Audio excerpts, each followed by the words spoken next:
할아버지 고 양충식 목사, 아버지 고 양용주 목사, 작은아버지 양철 목사를 따라 3대째 목회를 이어가는 양진호 목사입니다. 화면 아래 구독하기를 눌러주시면 대단히 감사하겠습니다. 돈 한 푼도 안 들어요. 자, 이제 우리가 이제 다니엘서를 새로 보게 됩니다. 뭔가 새 책을 구해갖고 새로운 걸 보면은 너무 신나잖아요. 막 흥분되고 어떤 얘기가 전개될까. 제가 이제 좀 충격받은 게 있는데, 어제 어떤 분이, 우리 유튜브로 보는 분이, 좀 내용이 어렵대. 근데 내가 가만히 이렇게 복기를 해봤어요. 어떻게 쉽게 할까 봤더니, 순전히, 남유다 북이스라엘 왕족 이야기하고 선지자 대비한 얘기밖에 없는 거야. 일반 세상 지식을 별로 예화를 잠깐 든 적이 있는데, 근데 왜 그럴까? 이유를 봤더니, 성경을 안 봐. 그러니까 성경을 보는 사람은 되게 쉬워요. 그러니까 좀 보세요. 잘 들어보세요. 오늘 좀 굉장히 어렵게 느껴질 텐데 어려운 게 아니야. 우리가 성경을 흘려 보내버린 거예요. 자, 이 다니엘서를 보면요. 다니엘은 여호야김 3년에 느부갓네살 왕에 의해서 끌려갑니다. 너는 느부갓네살? 이 바로 바벨론. 자, 1절 봐봐요. 1절. 다니엘서 1장 1절. 유다 왕 여호야김이. 자, 남유다의 여호야김이 적습니다. 여호야김 이제 이렇게 적어줘야 될 것 같아요. 여호야김 시대에. 여호야김 왕 때. 여호야김의 아버지가 누구예요? 요시야 왕이에요. 요시야 왕은 엄청나게 종교개혁을 하고요. 그리고 이제 성전에 있었던 우상들을 다 회파시켜버리고 그랬던 사람이잖아요. 그때에 여호야김이 다스린 지 3년 되는 때에 바벨론 왕 느부갓네살이 예루살렘으로 성에 에웠었더니 어느 때에? 느부갓네살 왕 때.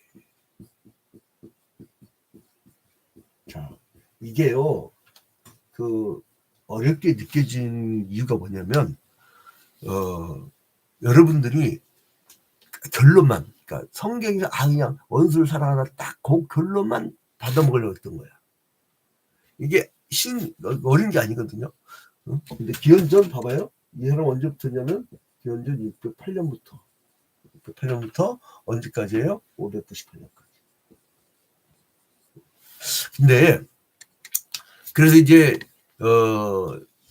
다니엘이 한 몇 년 동안 통치를 하냐면 이때로부터 예언을 하냐면 이때로부터 60년 동안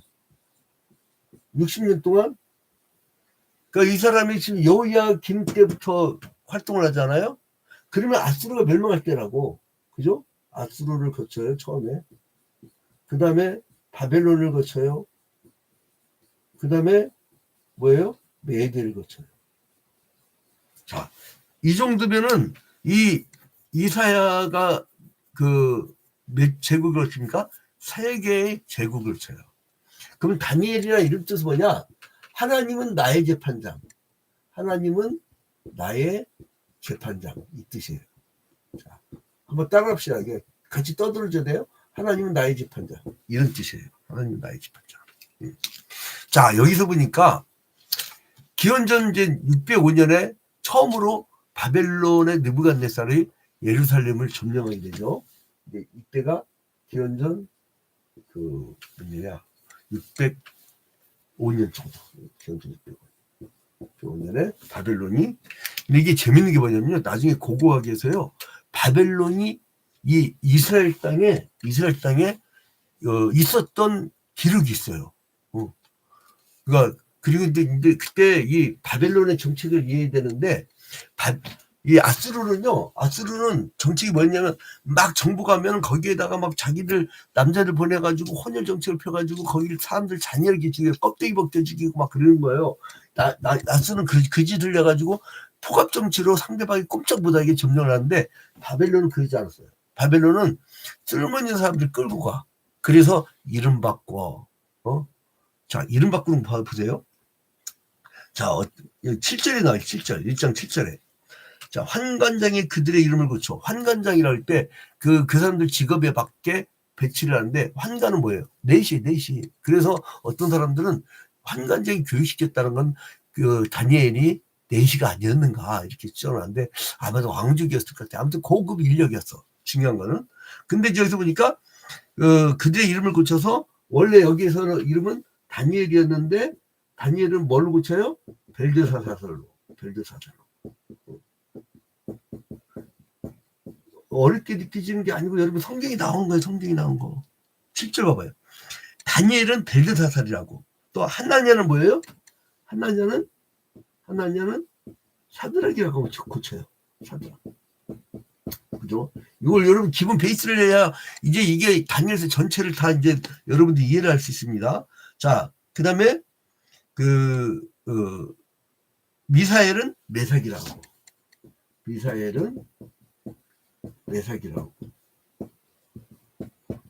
이렇게 이제 고치는 거예요. 그러니까 이거는 그 히브리식 이름이고, 이거는 뭐예요? 여기는 바벨론의 이름이에요. 바벨론 이름으로 고쳐버려요. 그러니까 우리나라 일제시대 창시개명한 것처럼. 그 다음에 이제 아사리아는 아벤누고.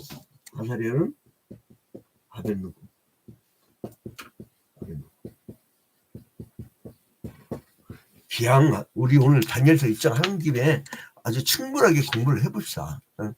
이제 그 대한민국에서는 하나밖에 없는 이 시대의 그 삼국사기처럼 이 시대에 지금 쟁점 하나 하고, 그리고 이 성경에서 딱 한 장들 통해서 우리가 보는데, 기왕 보는 것 좀 깊게 보고, 이번에 다 못하는 것은 다음 3년에 1도 갈 때 그때 또 해드리니까 계속 죽는 날까지 보시면 됩니다. 자, 아무튼 그래서 이 사람들은 그 조금도 타협 없이 신앙생활을 했던 사람들이에요. 타협을 하나도 안 했어.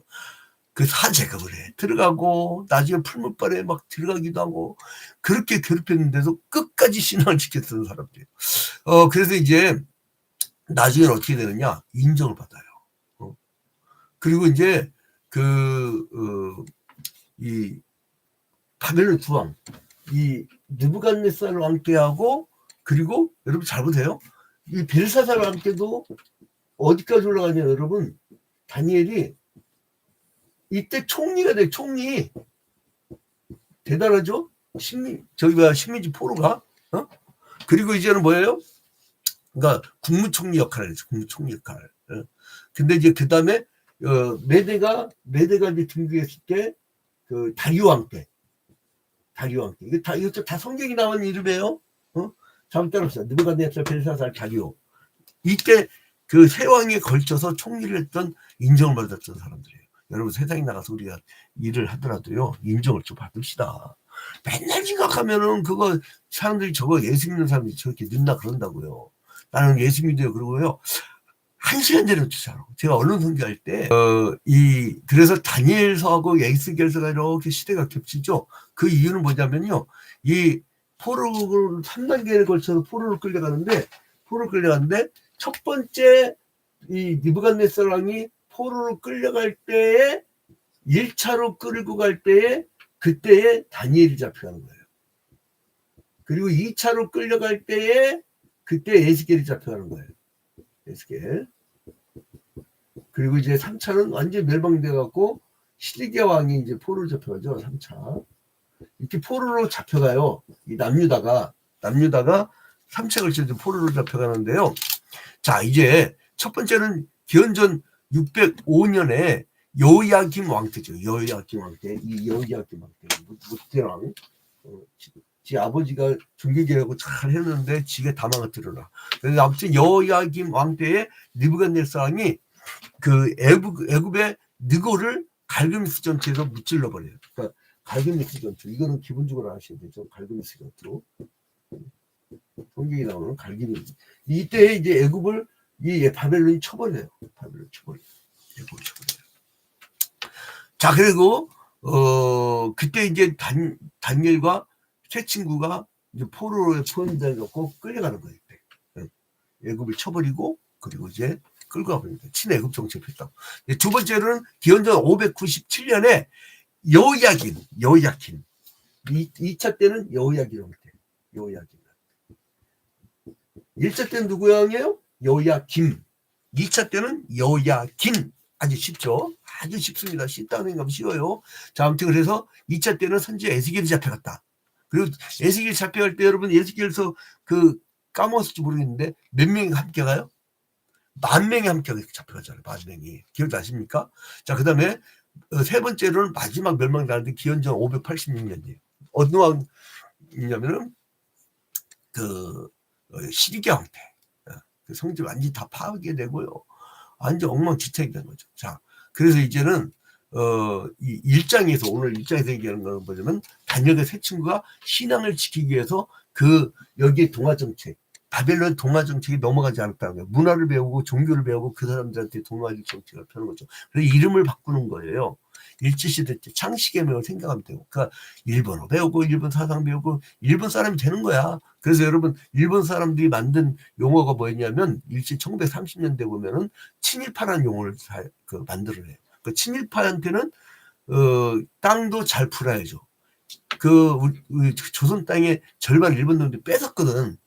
근데 해방 후에 뺏긴 일본 사람 땅을 찾았다는 기록은 내가 아직 못 찾았어요.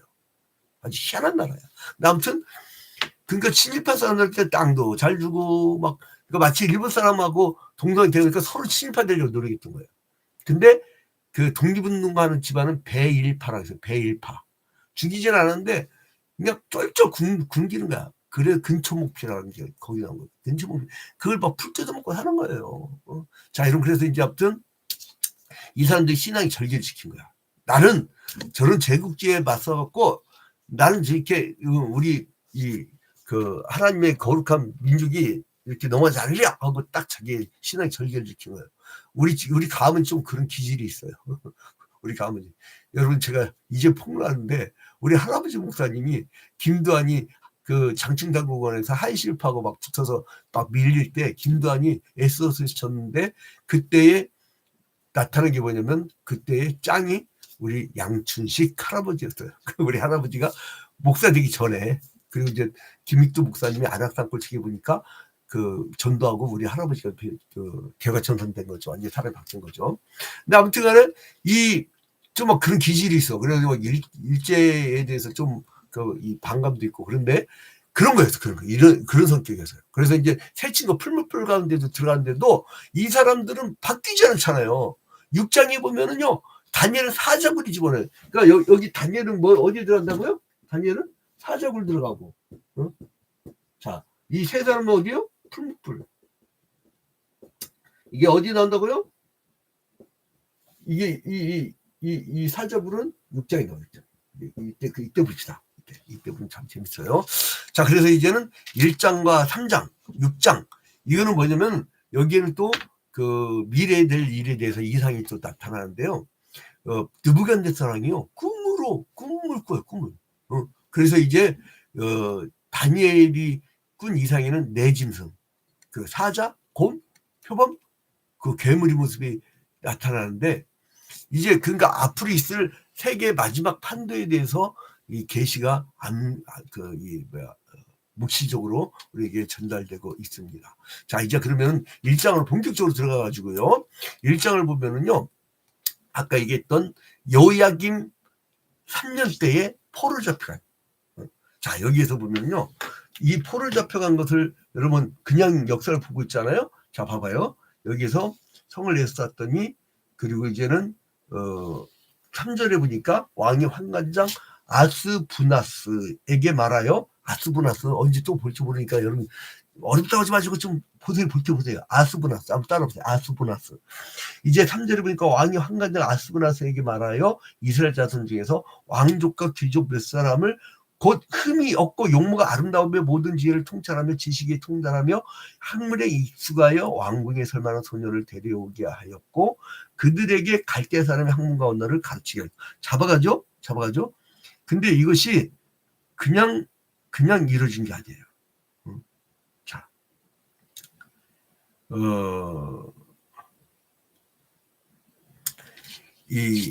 여기 보니까 그 예레미야 25장 1절에 보니까요. 여기 보면 어떻게 해당되냐면 여러분 대조하면서 봅시다. 예레미야 25장 1절 이렇게 써놔야 여러분들이 기억을 해요. 자, 예레미야 25장 1절 잠깐 보고 넘어갑니다. 예레미야 25장 1절. 자, 여기 뭐냐면 유다의 왕 요시야의 아들 여호야김 넷째 해 곧 바벨론 왕. 자, 여호야김 왕 나오죠? 그 다음에 느부갓네살 원년에 유다의 모든 백성에게 관한 말씀이 예레미야기만이에요. 그러니까 뭐예요? 이때 에레미야가 활동하던 마지막 시대란 거예요. 에레미야 마지막 시대에 그때에 다니엘은 사역을 시작하는 거예요. 그러니까 여러분 우리가 막 열심히 사역하다가 우리 가는데 아유 이제 이 시대 어떻게 될까? 내가 죽으면 못할 텐데 걱정하지 마. 하나님은 뒤를 이어갈 사람이 있어요. 그러잖아요. 아방 이세벨 부인 이세벨이 엘리야를 잡아 죽이겠다고 자기 제사장들을 죽였다고 850명을 죽였다고 막 잡아 죽이겠다고 하니까 겁나고 도망가 버리잖아요. 응? 그때에 엘리야가 뭐랍니까? 막 도망가다. 내가 열심히 축심하는데 나밖에 안 남았어요 주님 하고 호렙산 동굴에 숨어갖고 그렇게 얘기하니까 주님께서 뭐라 하냐면 내가 바알에게 무릎을 꿇지 아니한 7,000명을 남겨뒀다. 7,000명. 그러니까 여러분 걱정하지 마. 그냥 죽을 때는 다음 세대가 있어요. 다음 세대가 나를 보고 모델로 삼으면 돼요. 나는 참 그래도 감사한 게 뭐냐면 고등학교 때 있구나. 우리 아들 녀석이 이상적인 앞으로 될 인간상을 두고 내가 아빠처럼 살면 되죠 그러더라고요. 나 충격받아요. 너무 감사하더라고요. 근데 아무튼간에 이 느부갓네살이 그 왕이 이렇게 점령을 해갖고 무너지더라도 그때 에레미야가 마지막 사역을 할 때 다니엘은 또 시작하는 거야. 염려하라 거예요.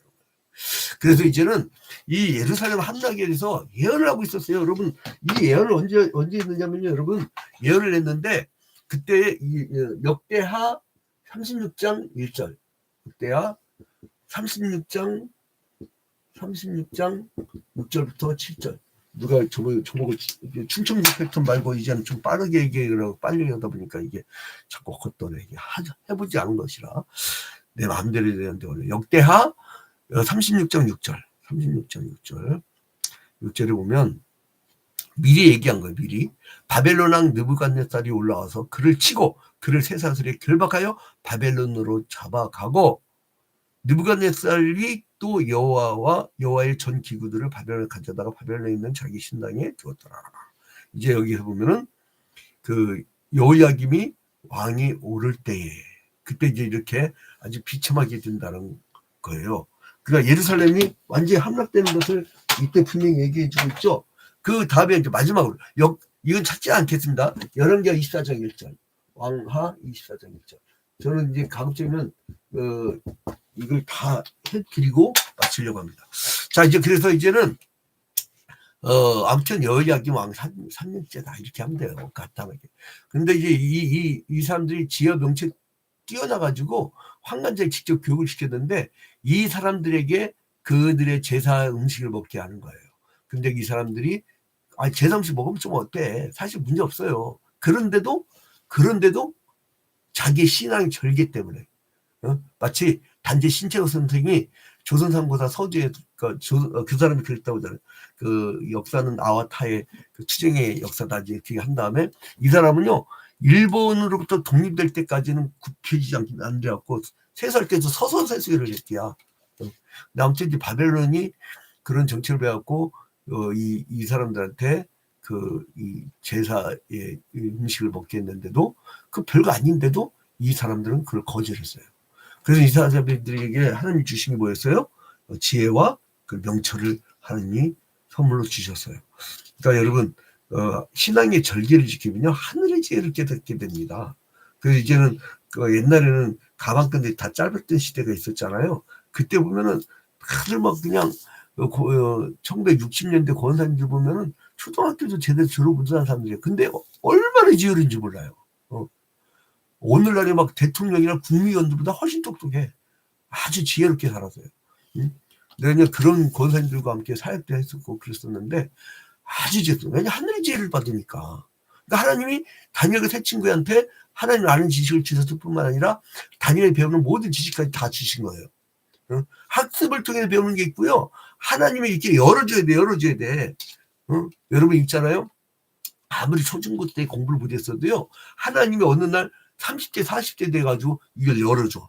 그러면은 그때 초중고 때 그냥 12년 공부를 한 방에 그냥 다 모든 지혜가 들어오는 경우가 있습니다. 그러니까 여러분 그 열린다는 거, 열린다는 거, 영안이 열린다는 거. 그 영안이 열리고 나면 성경이 뒤로 보이기 시작하고요. 전 우주의 역사가 보이고요. 지구의 역사가 보이는데 미치는 거지. 그 조그만 거 갖고 싸우는 사람들 보면. 자, 이제 결론 맺겠습니다.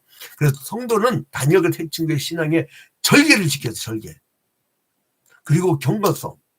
그리고 하나님께 지혜를 받아야 돼요. 그게 인생 성공의 비법입니다. 아주 큰 성공의 비법을 가르쳐주셨으니까 여러분들이 옆 사람들한테 구독하기를 누르라고 해갖고 자꾸 이걸 보라고 하세요. 자, 이제 우리가 이제 이걸 영적으로 얘기를 하면요, 그 하나님의 선택하신 자는요, 포로 생활, 직장도 없고 아무것도 없고 다 뺏기고 그런 가운데도 특별한 은혜와 축복을 받는다는 거예요. 근데 그 하나님의 심판이 임하였을 때잖아요.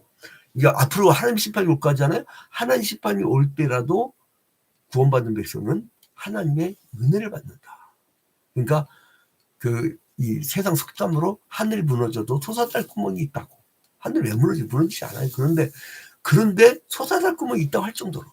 그러니까 다니엘과 그의 세 친구들은 이제 그 왕족 같았는데 이 사람들은 그래서 이제 왕족과 귀족들이 받는 그 자녀들이 받는 교육을 받고 거기에 이제 식민지화 교육에 받았음에도 불구하고 그냥 딱 절개를 지키고 이제 그 산의 진미와 포도주를 거부하고 채식을 먹는. 그러니까 왜 그거를 이스라엘 백성들도 포도주 먹었잖아요. 근데 왜 그랬었냐면 이 사람들은 그들의 제사의 음식이었기 때문에 그랬던 거예요. 그거를 딱 거절했던 거예요. 그래서 하나님을 의지하고 하나님에게 택함 받은 백성은 세상에 귀한 것보다 하나님의 축복과 도우심을 의지한다는 것을 깨닫고 그것이 승리의 길이다. 주 예수보다도 귀한 것은 없네. 이 세상 무기와 바꿀 수 없네. 오늘 주님의 은혜를 잔뜩 받는 하루가 되기를 주님의 이름으로 축원드립니다.